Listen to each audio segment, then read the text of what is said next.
ದೇಶ ಕಾಯುವ ಯೋಧ ಇದ್ದಕ್ಕಿದ್ದಂತೆ ಮನೆಯಿಂದಲೇ ನಾಪತ್ತೆಯಾಗಿದ್ದ. ಬರೋಬ್ಬರಿ 300 ಕಿಲೋಮೀಟರ್ ದೂರದ ಊರಲ್ಲಿ ಆತನ ಶವ ಪತ್ತೆಯಾಗಿತ್ತು. ಆತ್ಮಹತ್ಯೆ ಅಂತ ಅಂದ್ಕೊಂಡು ಅಂತ್ಯಕ್ರಿಯೆ ನೆರವೇರಿಸಿದ್ದಂಥ ಪೋಷಕರಿಗೆ ಬಿಗ್ ಶಾಕ್ ಎದುರಾಗಿದೆ. ಬರೋಬ್ಬರಿ 4 ತಿಂಗಳ ಬಳಿಕ 3 ಕೋಟಿ ಇನ್ಶೂರೆನ್ಸ್ ಹಣಕ್ಕೋಸ್ಕರ ಪತ್ನಿನೇ ಕೊಲೆ ಮಾಡಿದ್ದಾಳೆ ಅಂತ ಪೋಷಕರು ಆರೋಪ ಮಾಡ್ತಿದ್ದಾರೆ.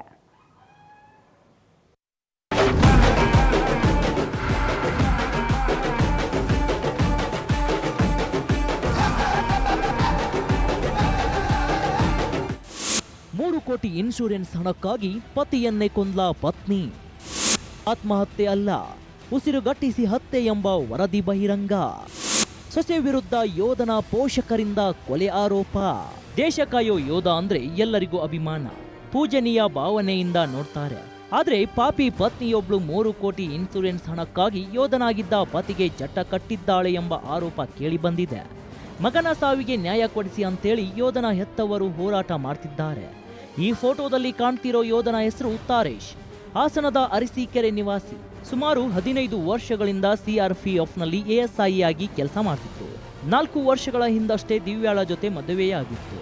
ಈ ದಂಪತಿಗೆ ಒಂದು ಗಂಡು ಮಗು ಸಹ ಇದೆ. ಹೀಗಿರುವಾಗ ಹಣಕ್ಕಾಗಿ ಪತ್ನಿಯೇ ಪತಿಯ ಕೊಲೆಗೈದಿದ್ದಾಳೆ ಎಂಬ ಆರೋಪ ಕೇಳಿ ಬಂದಿದೆ. ಇಟ್ಬಿಟ್ಟು ಆವಾಗ ಹೇಳ್ತಾಳೆ 9:45 ಹೋದರು ಮನೆ ಬಿಟ್ಟು, 9:15 ಮನೆ ಬಿಟ್ಟು ಮಗ ಕರ್ಕೊಂಡು ತಿಂಡಿ ತಿಂದು ಸ್ನಾನ ಮಾಡ್ಕೊಂಡು ಮಗಿದು ಸ್ನಾನ ಮಾಡಿಸ್ಕೊಂಡು ಕೂಲಿ ಬಿಟ್ಬಿಟ್ಟು ಪೆಟ್ರೋಲ್ ತಗೊಂಡ್ಬರ್ತೀನಿ ಅಂತ ಹೋಗ್ತೀನಿ ಅಂತ ಹೋದ್ರು ಬಂದೇ ಇಲ್ಲ ಮನೆಗೆ ಅಂತ 5 ಗಂಟೆ ತನಕ ವೇಟ್ ಮಾಡಿಬಿಟ್ಟು 5 ಗಂಟೆಲಿ ಹೊರಟಾಗ ಕರ್ಕೊಂಡು ಹೋಗ್ಬಿಟ್ಟು ಅಲ್ಲೇ ಚಂದ್ರ ಲೇಔಟಲ್ಲಿ ಬೆಂಗಳೂರಲ್ಲಿ ನಾವು ಕಂಪ್ಲೇಂಟ್ ಮಾಡಿದ್ವಿ. ಸೊಸೆ ಮೇಲೆ ಅನುಮಾನ ಸರ್ ಮೇಯ್ನು. ಯಾಕೆ ಅಂದರೆ ಅವಳು ಇನ್ಶೂರೆನ್ಸ್ ಮಾಡಿಸಿದ್ದೇನೆ ಹೆಚ್ಚು ಕಮ್ಮಿ ಒಂದು 2 ಕೋಟಿ ಮೇಲೆ ಇನ್ಶೂರೆನ್ಸ್ ಇದೆ. 2 ಕೋಟಿ 3 ಕೋಟಿ ಹತ್ತಿರ ಇನ್ಶೂರೆನ್ಸ್ ಇದೆ. ಇನ್ಶೂರೆನ್ಸ್ ಮಾಡಿಸಿದ್ದಾರೆ ಅಂತ ಇದೇ ಎಲ್ಲ ಅನುಮಾನ. ನಮಗೆ ಸೊಸೆ ಮೇಲೆ ಅನುಮಾನ ಬರೋ ಕಾರಣ ಇದು.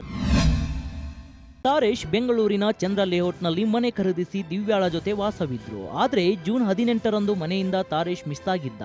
ನಂತರ ಶಿಗ್ಗಾವಿ ಪಟ್ಟಣದಲ್ಲಿ ಶವವಾಗಿ ಪತ್ತೆಯಾಗಿದ್ದ. ಆತ್ಮಹತ್ಯೆ ಅಂತೇಳಿ ಮರಣೋತ್ತರ ಪರೀಕ್ಷೆ ನಡೆಸಿ ಅಂತ್ಯಕ್ರಿಯೆ ಸಹ ಮುಗಿಸಿಬಿಟ್ಟಿದ್ರು. ಆದರೆ ಇದೀಗ ಮರಣೋತ್ತರ ವರದಿ ಬಂದಿದ್ದು ದೇಹದಲ್ಲಿ ಆಲ್ಕೋಹಾಲ್ ಕಂಟೆಂಟ್ ಪತ್ತೆಯಾಗಿದೆ. ಜೊತೆಗೆ ಉಸಿರುಗಟ್ಟಿ ಸಾವನ್ನಪ್ಪಿದ್ದಾರೆ ಅಂತ ವರದಿ ಕೂಡ ಬಂದಿದೆ. ಇದರ ಜೊತೆಗೆ ಸಾವಿಗೂ 3 ತಿಂಗಳ ಹಿಂದಷ್ಟೇ 3 ಕೋಟಿ ರೂಪಾಯಿ ಇನ್ಶೂರೆನ್ಸ್ ಮಾಡಿಸಿರೋದು ಗೊತ್ತಾಗಿದೆ.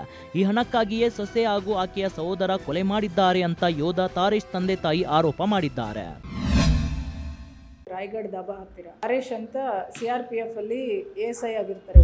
ಅರಸೀಕೆರೆ, ಮೂಲತಃ ಅರಸೀಕೆರೆ ಅವರು. ಅವ್ರದ್ದೊಂದು ಅಲ್ಲಿ ಬಾಡಿ ಸಿಗುತ್ತೆ. ಸೊಸೆ ಅವ್ರನ್ನ ಇದು ಮಾಡಿದ್ದಾರೆ ಅಂತ ಈಗ ಒಂದು ಅರ್ಜಿ ಕೊಟ್ಟಿದ್ದಾರೆ. ನಮ್ಗೆ ರೀಸೆಂಟ್ ಆಗಿ ಅವರು 3 ತಿಂಗಳಿಂದ 6 ತಿಂಗಳಿಂದನೂ ಒಂದು ಇನ್ಶೂರೆನ್ಸ್ ಮಾಡಿದ್ರು ಅಂತ. ಇನ್ಶೂರೆನ್ಸು ಈಗ ನಾವೆಲ್ಲ ಅದ್ರ ಬಗ್ಗೆ ನಾವು ಎನ್ಕ್ವೈರಿ ಮಾಡ್ತಾ ಇದೀವಿ. ಬಟ್ ಇನ್ಶೂರೆನ್ಸ್ ಮಾಡಿದ್ದು ಲಿಂಕ್ ಮಾಡ್ತಾ ಇದ್ದಾರೆ, ಇನ್ಶೂರೆನ್ಸ್ ಮಾಡಿಸಿ ಆದ್ಮೇಲೆ ಇದು ಅಂತ. ಬಟ್ ಹೆಂಡತಿಗೆ ಕಾಲ್ ಹೋಗಿದೆ, ಅವ್ರ ಜೊತೆ ಯಾರು ಬಂದಿಲ್ಲ, ಫುಡ್ ಚೌಕಿಂಗ್ ಆಗಿ ಸತ್ತೋಗಿದ್ದಾರೆ ಅಂತ ಬಂದಿದೆ. ಗಂಟ್ಲಲ್ಲಿ ಫುಡ್ ಸಿಗಾಕೊಂಡು ಈಗ ಅಲಿಗೇಷನ್ ಮಾಡ್ತಾ ಇದ್ದಾರೆ. ಅದನ್ನೆಲ್ಲ ಅವರು ಏನೇ ಇರಲಿ, ಅವ್ರು ಏನು ಅಲಿಗೇಷನ್ ಮಾಡಿದ್ದಾರೆ ಅದ್ರ ಮೇಲೆ ನಾವು ಪಕ್ಕಾ ತನಿಖೆ ಮಾಡುತ್ತೇವೆ.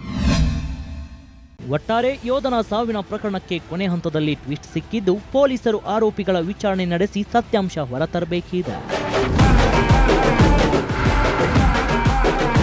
Veeresh Barki, power TV, Haveri.